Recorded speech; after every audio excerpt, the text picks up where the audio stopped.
I just moved from Carnegie Mellon and Berkeley to Flatiron Institute in Princeton. It's a new institute. If you haven't heard about it, it is in New York City. It's recently funded by Simon's Foundation to basically build computational methods and tools to accelerate science. So it's actually pretty cool. A lot of work here done by my students and postdocs. Given that I just moved this summer, my students and postdocs are a combination of people at Carnegie Mellon and Berkeley.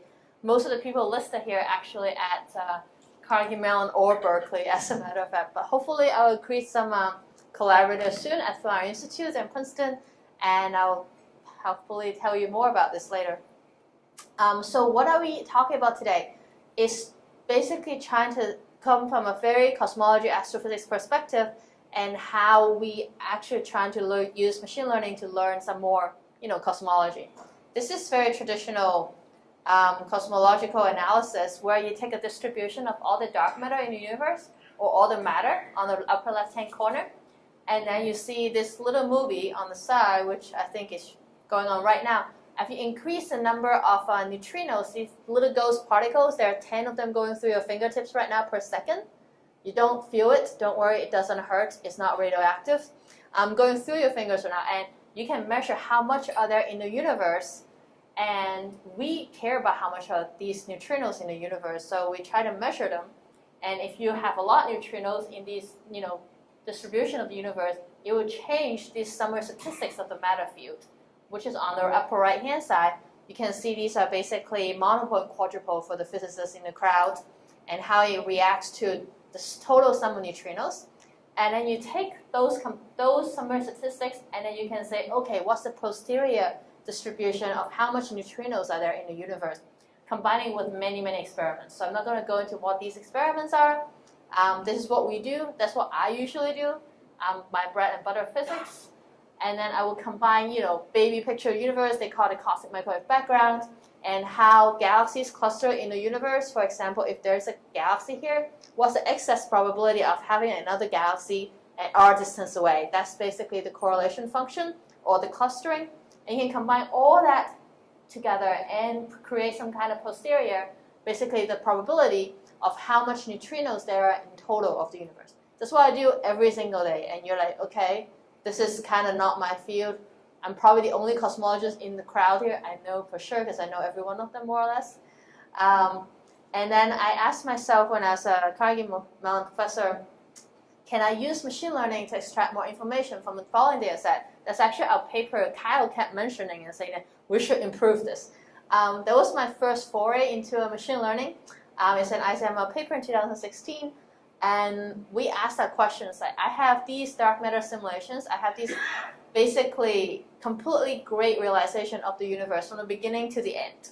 Beginning like 13.6 billion years to now, right? And then I can extract hopefully more information about this than those two interesting lines with that movie that you just saw, right? Can I take these petabytes of data into not just 2 rows of numbers? Here is the distribution of the parameters we looked at. These are interesting parameters for the cosmologists in the crowd, which is 0. But what it matters to us is that how much dark matter there is in the universe, how clustered these galaxies are. These are basically what goes back to these particular parameters. And every single dot here in those corners is one simulation we ran from the beginning to the end of the universe. If you run all the gravity of entire billions of particles of simulations. So we did that. And then we feed it into deep convolution neural in 2016. I know this is kind of old news because Kyle has talked about it 3 times. Yay. No, I'm happy you referenced it. And then we chop them into small boxes. It feed it into 3D convolution neural net. I think at that time people don't do 3D so much for ConvNet, so that was kind of new. And then we predict what's the cosmological parameters at the end, which are important parameters that people spend billions of dollars building spaceships to send satellites up into space, looking at the universe, and then spend another few million, well, probably more than $100 million to analyze the data and then try to get at those 2 numbers, or about 10 numbers. So those numbers are very expensive. Convolution neural net, so this is for the audience who probably don't know ConvNet, so I'm going to skip this line. But the idea is that it performs nonlinear convolution on the input volume pixels. In this case, are these little cubes we're talking about. And it outputs the volume scores. In this case, are the cosmological parameters. And then they try to learn the underlying mapping. This part you all know. And then we basically did that with training, validations, and tests. The training is input n-body simulations with known cosmological parameters. So we know exactly what they are. And then the validation, we use a different sets, also with known cosmological parameters. And then we fine-tune all the ConvNet, this 3D ConvNet in this case. And then we test them with stuff that we don't know the cosmological parameters. So this is all just motivation for what my talk is about. So then I saw this, we made this plot, and I was very, very sad as a scientist because I spent all my life doing the red dots, okay, until then. I was, I think 2016 was 1 year from being tenured. All my research was accumulated to basically doing amazing analysis to predict what's the cosmological parameters, right? So I did that, and it's basically the red dots. I can prove how I can do this very easily. And the crosses came, which is the convolution neural net, and they did a lot better, like a lot. And I was like, okay, this is really, really bad situation for me. And this is not the best case scenario because later on my students took this and improved this, and these little biases they can see actually went away even for those crosses. So I said, okay, this is really a bad idea because that means everything we've been doing up till now is kind of suboptimal in a very serious sense. So now as a scientist, we have lots of questions. For myself, like, do I understand where these extra information is coming from? We have guesses. We don't know exactly where they're coming from. Can we get a correct estimate of the error? So, for cosmological parameters, it's okay if I tell you this number is 0.3, not 0.7. But if people using convolution neural net telling, if you will have cancer in 20 years with no probability, no error estimate, then it's really bad. So we still want a correct estimate of error. And then I got more interested in can we interpret the model learned in the machine learning? Like, what is the science I'm missing as a scientist in those analyses? Can we compress those models learned into physical laws? That's one next goal. And more provocatively, can machine learning interpolate and generalize from data just like humans and find new physical laws? And I wrote all this stuff before I learned about, people have been starting doing meta-learning and transfer learning. But I think it's slightly different still. But we'll see. I don't know enough about this to say for sure. So I'll start with the middle, which is where can we interpret the model learned in machine learning. So going back to those two plots, we think the difference between the traditional method, which is the red dots, and what machine learning is doing might come from the difference between what we can model analytically and what is the full information. Because when we calculate the red dots, I only use information I can model analytically, like stuff I can trust, I can write down, I actually understand. And the full information is stuff that we could not fully understand, not yet. So we made the following experiments, which is what I'm going to talk about today, which is geared to understand the difference between the analytical modeling and the full information in the density field of the universe, which is pretty big when you think about it. We only talk about dark matter for now, but that means all the baryons and stuff we don't talk about yet, but it's actually very similar, the idea. So here's a simulation. You can't see very well with the lighting here, but there are white dots and blue dots in here. The white dots are analytical physics, right? And the blue dot is very much embodied in these computing simulations of many months. Can we dim the light actually? There's no way to dim the light, okay. Well, you just have to trust me on this one. There's white and blue dots in there. And the white is just less fluffy, and the blue dots is way more concentrated. And here's the simulation. On one side, it's probably about like 300 million light years on one side. Approximately, that's the size of scale we're talking about. And so we're trying to learn from can we map the information that we know everything about the white dots? We don't know everything about the blue dots. And can we map from the white dots to blue dots without all the computing? Because going from the white dots, which takes seconds to calculate, to the blue dots, which takes, multiple weeks to calculate, this is a pretty big deal, right? So this is one first thing we try to do. So what we end up doing is that we try to predict, using a UNET, it's a variant of residual net, which I think this audience know more about this than I do. But what we did is that we have training sets, which is 10,000 pairs analytical simulation boxes. Analyticals, those take seconds. Simulations is the complex simulation takes, whatever weeks that you have to run over, 10,000 cores. And then Those two pictures are slices of those simulations. They look very, very similar right now for our eyes, but if you look at in details, you can see the differences. And so what I wanted to do is to get input, which is second simulations, simple simulations, output super complex simulations. So we did that. On the upper left-hand side is the truth or the numerical simulations. On the center column is what I can do, with the best theorist. If you give them lots of coffee, that's what they can come up. Okay, this is what the theorist, best analytical methods you can do. That's the prediction. That looks really good until you look at the residuals, which is the difference between the two. You can see there's some serious residuals there.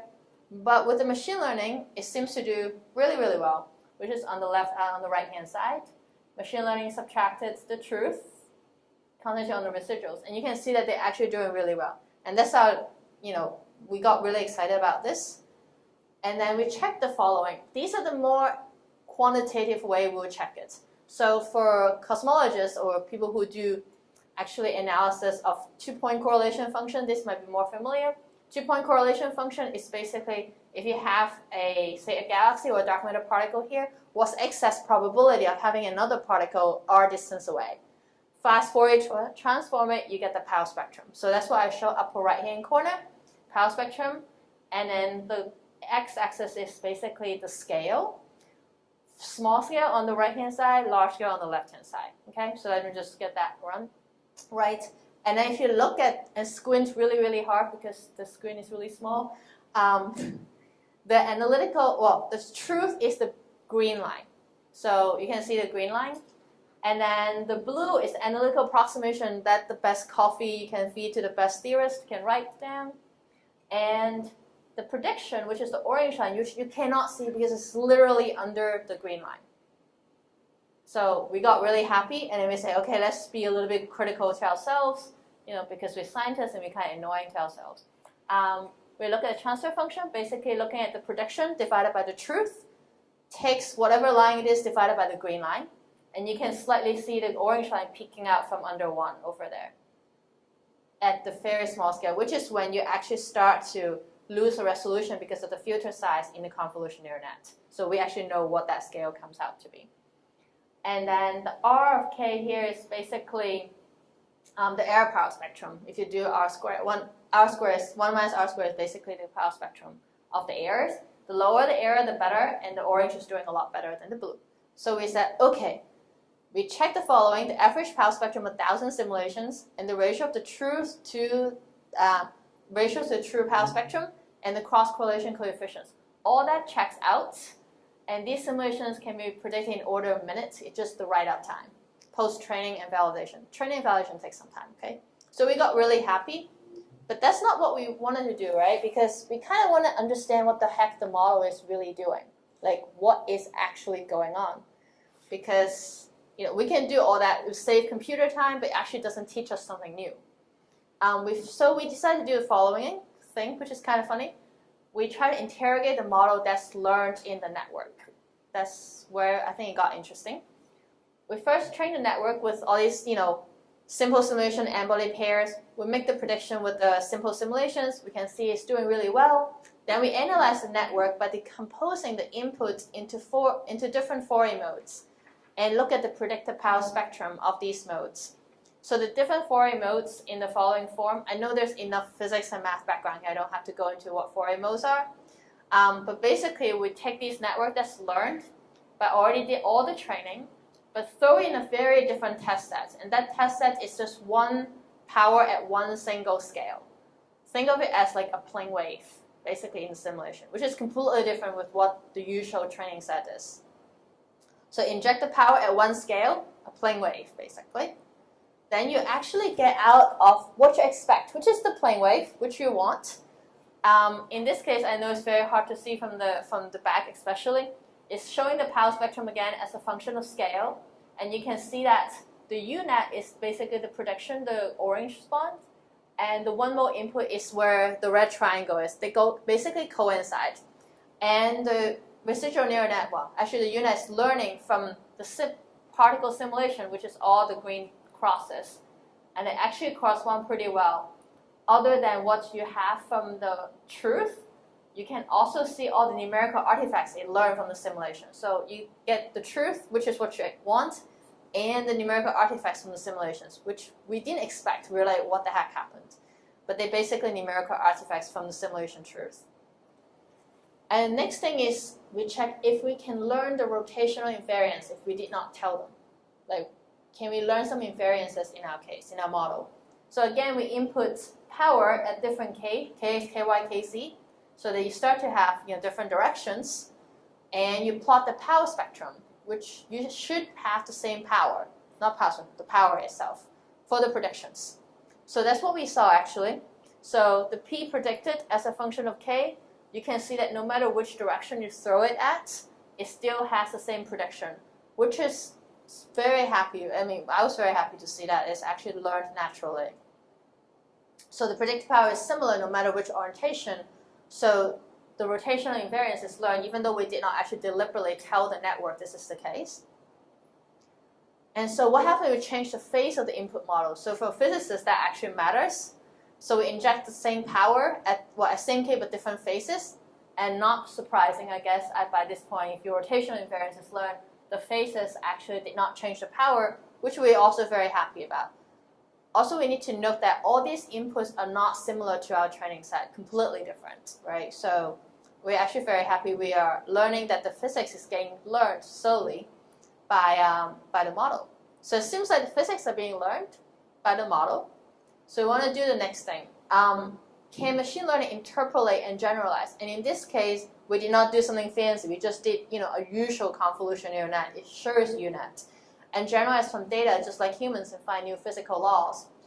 So we did something kind of funny and stupid. We input these simple simulations of different cosmology. It was not ever in the training set, like just never. We just never put anything similar in the universe in it. So imagine like the universe should be completely different in those simulation maps. And so what we did is that we input analytical approximated field of particles of one cosmological parameters. We predict very nicely, right? Now we take this model and then we input a completely different cosmology. Simple simulations. That's what we got. So we plot the same plot you saw before, the power spectrum. We look at the ratio to the truth, and then we look at sort of the correlation coefficients, or depending on how you look at it, is the error power spectrum.